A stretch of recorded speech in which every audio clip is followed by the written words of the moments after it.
December 13, 2025ರಂದು ಪ್ರಕಟವಾದ ಕೇರಳ ಸ್ಥಳೀಯ ಸಂಸ್ಥೆ ಚುನಾವಣಾ ಫಲಿತಾಂಶ ಕೇರಳದ ಆಡಳಿತಾರೂಢ ಸಿಪಿಎಂ ನೇತೃತ್ವದ ಎಡ ಪ್ರಜಾಸತ್ತಾತ್ಮಕ ರಂಗ ಅಂದರೆ ಎಲ್ಡಿಎಫ್ಗೆ ಸ್ಪಷ್ಟ ಎಚ್ಚರಿಕೆಯಾಗಿದೆ. ಈ ಚುನಾವಣೆ ಕೇವಲ ಗ್ರಾಮ ಪಂಚಾಯತ್, ಪುರಸಭೆ ಅಥವಾ ಕಾರ್ಪೊರೇಷನ್ಗಳ ಆಡಳಿತವನ್ನು ನಿರ್ಧರಿಸಿಲ್ಲ, ಬದಲಿಗೆ ಮುಂಬರುವ 2026ರ ನಿರ್ಣಾಯಕ ವಿಧಾನಸಭೆ ಚುನಾವಣೆಗೆ ಸ್ಪಷ್ಟವಾದ ದಿಕ್ಸೂಚಿಯನ್ನು ನೀಡಿದೆ. ಕಳೆದ 45 ವರ್ಷಗಳಿಂದ ಸಿಪಿಎಂ ಭದ್ರಕೋಟೆಯಾಗಿದ್ದ ತಿರುವನಂತಪುರಂ ಕಾರ್ಪೊರೇಷನ್ನಲ್ಲಿ ಬಿಜೆಪಿ ನೇತೃತ್ವದ ಎನ್ಡಿಎ ಐತಿಹಾಸಿಕ ವಿಜಯದ ಸನಿಹಕ್ಕೆ ತಲುಪಿರೋದು ಸಾಮಾನ್ಯ ವಿಷಯವಲ್ಲ. ವಿರೋಧ ಪಕ್ಷವಾದ ಕಾಂಗ್ರೆಸ್ ನೇತೃತ್ವದ ಸಂಯುಕ್ತ ಪ್ರಜಾಸತ್ತಾತ್ಮಕ ರಂಗ ಅಂದರೆ ಯುಡಿಎಫ್ ಪಟ್ಟಣ ಮತ್ತು ಗ್ರಾಮೀಣ ಪ್ರದೇಶಗಳಲ್ಲಿ ಮಹತ್ವದ ಮುನ್ನಡೆ ಸಾಧಿಸಿರುವಾಗ ಕೇರಳದ ಮುಖ್ಯಮಂತ್ರಿ ಪಿಣರಾಯಿ ವಿಜಯನ್ ಅವರ ಆಡಳಿತದ ವಿಶ್ವಾಸಾರ್ಹತೆ ಕುಸಿದಿದೆಯಾ?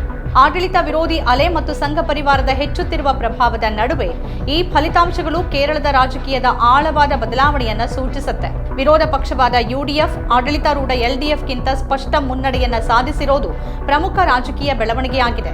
ಯುಡಿಎಫ್ ಕೇವಲ ಗ್ರಾಮೀಣ ಪ್ರದೇಶಗಳಲ್ಲಿ ಮಾತ್ರವಲ್ಲದೆ ನಗರ ಕೇಂದ್ರಗಳಾದ ಪುರಸಭೆಗಳು ಮತ್ತು ಕಾರ್ಪೊರೇಷನ್ಗಳಲ್ಲಿ ತನ್ನ ಹಿಡಿತವನ್ನ ಬಲಪಡಿಸಿದೆ. 87 ಪುರಸಭೆಗಳಲ್ಲಿ ಯುಡಿಎಫ್ 55ರಲ್ಲಿ ಮುನ್ನಡೆ ಸಾಧಿಸಿ ಸ್ಪಷ್ಟ ಬಹುಮತವನ್ನ ಪಡೆದಿದೆ.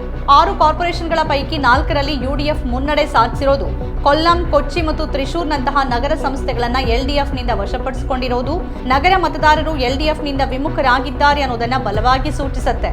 941 ಗ್ರಾಮ ಪಂಚಾಯತ್ಗಳ ಪೈಕಿ ಯುಡಿಎಫ್ ಸುಮಾರು 488ರಲ್ಲಿ ಮುನ್ನಡೆ ಸಾಧಿಸಿ ಗ್ರಾಮೀಣ ಪ್ರದೇಶದಲ್ಲೂ ಚೇತರಿಕೆ ಕಂಡಿದೆ. ಈ ಅಂಕಿ ಅಂಶಗಳು ವಿರೋಧ ಪಕ್ಷದ ನಾಯಕರು ಹೇಳಿದಂತೆ ಯುಡಿಎಫ್ನ ಸಾಮೂಹಿಕ ಪ್ರಯತ್ನಗಳು ಮತ್ತು ಸರಿಯಾದ ಸಿದ್ಧತೆಗಳ ಯಶಸ್ಸನ್ನ ಪ್ರತಿಬಿಂಬಿಸುತ್ತೆ. ಈ ಪ್ರದರ್ಶನ 2020ರ ಫಲಿತಾಂಶಗಳಿಗೆ ಪೂರ್ತಿ ವಿರುದ್ಧ. ಆ ಚುನಾವಣೆಯಲ್ಲಿ ಎಲ್ಡಿಎಫ್ ಬಹುಪಾಲು ಸ್ಥಳೀಯ ಸಂಸ್ಥೆಗಳ ನಿಯಂತ್ರಣ ಸಾಧಿಸಿತ್ತು. ಯುಡಿಎಫ್ನ ಪ್ರಬಲ ಮಿತ್ರ ಪಕ್ಷವಾದ ಮುಸ್ಲಿಂ ಲೀಗ್ನ ಭದ್ರಕೋಟೆಯಾದ ಮಲಪ್ಪುರಂನಲ್ಲಿನ ಏಕಪಕ್ಷೀಯ ವಿಜಯ ಯುಡಿಎಫ್ ಮೈತ್ರಿಕೂಟದ ಆಂತರಿಕ ಬಲವನ್ನ ಇನ್ನಷ್ಟು ಹೆಚ್ಚಿಸಿದೆ. ಎಲ್ಡಿಎಫ್ಗೆ ಈ ಕೇರಳ ಸ್ಥಳೀಯ ಸಂಸ್ಥೆ ಚುನಾವಣೆಗಳು ಪ್ರಮುಖವಾಗಿತ್ತು, ಆದರೆ ಇದರಲ್ಲಿ ಅದು ವಿಫಲವಾಗಿದೆ.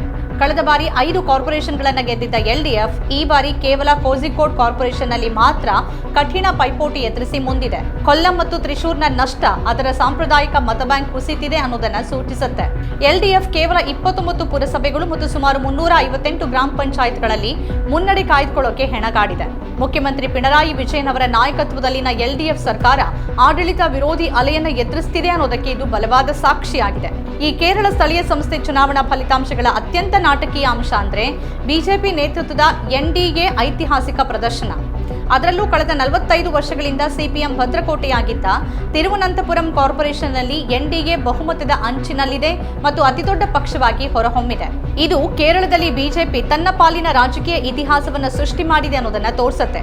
ಈ ಪ್ರಗತಿ ಬಿಜೆಪಿ ರಾಜ್ಯದ ರಾಜಕೀಯದಲ್ಲಿ ಕೇವಲ 15% ಮತ ಹಂಚಿಕೆ ಹೊಂದಿರುವ ಸೀಮಿತ ಆಟಗಾರನಲ್ಲ, ಬದಲಿಗೆ ಸ್ಥಳೀಯ ಮಟ್ಟದಲ್ಲಿ ನಿರ್ಣಾಯಕ ವಿಜಯಗಳನ್ನು ಸಾಧಿಸುವ ಸಾಮರ್ಥ್ಯ ಹೊಂದಿದೆ ಅಂತ ಸಾಬೀತುಪಡಿಸಿದೆ. ತಿರುವನಂತಪುರಂನಲ್ಲಿನ ಯಶಸ್ಸಿನ ಹೊರತಾಗಿಯೂ ತ್ರಿಶೂರ್ ಕಾರ್ಪೊರೇಷನ್ನಲ್ಲಿ ಬಿಜೆಪಿಯ ನಿರೀಕ್ಷಿತ ಪ್ರಗತಿ ವಿಫಲಗೊಂಡಿದೆ. 2024ರ ಲೋಕಸಭೆ ಚುನಾವಣೆಯಲ್ಲಿ ಸುರೇಶ್ ಗೋಪಿ ಅವರ ಗೆಲುವಿನಿಂದ ಸೃಷ್ಟಿಯಾದ ಸುರೇಶ್ ಗೋಪಿ ಅಲೆ ಸ್ಥಳೀಯ ಸಂಸ್ಥೆ ಚುನಾವಣೆಯಲ್ಲಿ ಸ್ಪಷ್ಟವಾಗಿ ಗೋಚರಿಸಲಿಲ್ಲ. ಆದರೂ ತ್ರಿಪುನಿತುರ ಮುನ್ಸಿಪಾಲಿಟಿಯಲ್ಲಿನ ಬಿಜೆಪಿ ವಿಜಯ ನಗರ ಕೇಂದ್ರಗಳಲ್ಲಿನ ಅದರ ಹೆಚ್ಚುತ್ತಿರುವ ಪ್ರಭಾವವನ್ನು ಎತ್ತಿ ತೋರಿಸುತ್ತೆ. ಈ ಫಲಿತಾಂಶಗಳು ಕೇರಳದ ರಾಜಕೀಯ ಇನ್ಮುಂದೆ ಕೇವಲ ಎಲ್ಡಿಎಫ್ ಮತ್ತು ಯುಡಿಎಫ್ ನಡುವಿನ ದ್ವಿಧ್ರುವೀಯ ಹೋರಾಟವಾಗಿ ಉಳಿದಿಲ್ಲ, ಬದಲಿಗೆ ಬಿಜೆಪಿಯ ಮಹತ್ವದ ಪಾತ್ರದೊಂದಿಗೆ ತ್ರಿಧ್ರುವೀಯ ಸ್ಪರ್ಧೆಯಾಗಿ ರೂಪುಗೊಳ್ಳುತ್ತಿದೆ ಅನ್ನೋದನ್ನ ದೃಢಪಡಿಸುತ್ತೆ. ಇದು ಮುಂಬರುವ 2026ರ ವಿಧಾನಸಭೆ ಚುನಾವಣೆಗೆ ಹೊಸ ರಾಜಕೀಯ ಸಮೀಕರಣಕ್ಕೆ ದಾರಿ ಮಾಡಿಕೊಡುತ್ತೆ. ಅಲ್ಲಿ ಬಿಜೆಪಿ ಕೆಲವು ಕ್ಷೇತ್ರಗಳಲ್ಲಿ ಗೆಲುವು ಸಾಧಿಸುವ ಮೂಲಕ ಅಧಿಕಾರ ರಚನೆಯಲ್ಲಿ ನಿರ್ಣಾಯಕ ಶಕ್ತಿಯಾಗುವ ಸಾಧ್ಯತೆ ಇದೆ. ಕೇರಳ ಸ್ಥಳೀಯ ಸಂಸ್ಥೆ ಚುನಾವಣೆಗಳ ಫಲಿತಾಂಶ ಎಲ್ಡಿಎಫ್ ಸರ್ಕಾರದ ವಿರುದ್ಧದ ತೀವ್ರ ಆಡಳಿತ ವಿರೋಧಿ ಅಲೆಯನ್ನ ಸ್ಪಷ್ಟವಾಗಿ ದೃಢಪಡಿಸಿದೆ. ಯುಡಿಎಫ್ ನಾಯಕರು ಈ ಗೆಲುವನ್ನ ಪಿಣರಾಯಿ ವಿಜಯನ್ ಸರ್ಕಾರದ ವೈಫಲ್ಯಗಳ ವಿರುದ್ಧದ ಜನರ ತೀರ್ಪು ಅಂತ ಬಣ್ಣಿಸಿದ್ದಾರೆ. ಕೆಪಿಸಿಸಿ ಅಧ್ಯಕ್ಷ ಸನ್ನಿ ಜೋಸೆಫ್ ಜನ ಎಲ್ಡಿಎಫ್ ಸರ್ಕಾರದ ಜನವಿರೋಧಿ ನಿಲುವನ್ನು ತಿರಸ್ಕರಿಸಿದ್ದಾರೆ ಅಂತ ಹೇಳಿದ್ದಾರೆ. ಕೆಸಿ ವೇಣುಗೋಪಾಲ್ ಅವರು ಶಬರಿಮಲೆ ಚಿನ್ನದ ನಷ್ಟದಂತಹ ವಿವಾದಾತ್ಮಕ ವಿಷಯಗಳು ಸರ್ಕಾರದ ವಿರುದ್ಧ ಕೆಲಸ ಮಾಡಿವೆ ಮತ್ತು ಈ ಪ್ರವೃತ್ತಿ 2026ರ ವಿಧಾನಸಭೆ ಚುನಾವಣೆಯಲ್ಲೂ ಮುಂದುವರಿಯುತ್ತೆ ಅಂತ ಅಭಿಪ್ರಾಯಪಟ್ಟಿದ್ದಾರೆ.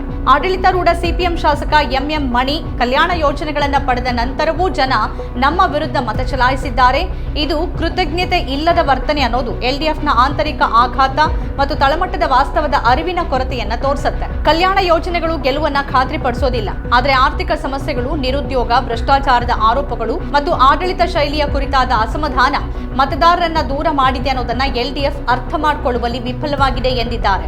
ಎಲ್ಡಿಎಫ್ ಸಂಚಾಲಕ ಟಿಪಿ ರಾಮಕೃಷ್ಣನ್ ಪಕ್ಷ ತಪ್ಪುಗಳನ್ನು ಸರಿಪಡಿಸಲು ಯಾವ ಕ್ರಮಗಳನ್ನು ತೆಗೆದುಕೊಳ್ಳುತ್ತೆ ಅನ್ನೋದರ ಮೇಲೆ ಮುಂದಿನ ವಿಧಾನಸಭೆ ಚುನಾವಣೆಯ ಭವಿಷ್ಯ ನಿಂತಿದೆ ಎಂದಿದ್ದಾರೆ. ಯುಡಿಎಫ್ ನಾಯಕರು ಬಿಜೆಪಿಯ ಯಶಸ್ಸಿಗೆ ಸಿಪಿಎಂ ಜೊತೆಗಿನ ಒಳ ಒಪ್ಪಂದವೇ ಕಾರಣ ಅಂತ ಆರೋಪಿಸುವ ಮೂಲಕ ತಿರುವನಂತಪುರಂನಲ್ಲಿನ ಬಿಜೆಪಿಯ ಪ್ರಗತಿಯ ರಾಜಕೀಯ ಮಹತ್ವವನ್ನು ಕಡಿಮೆ ಮಾಡುವ ಪ್ರಯತ್ನ ಮಾಡಿದ್ದಾರೆ.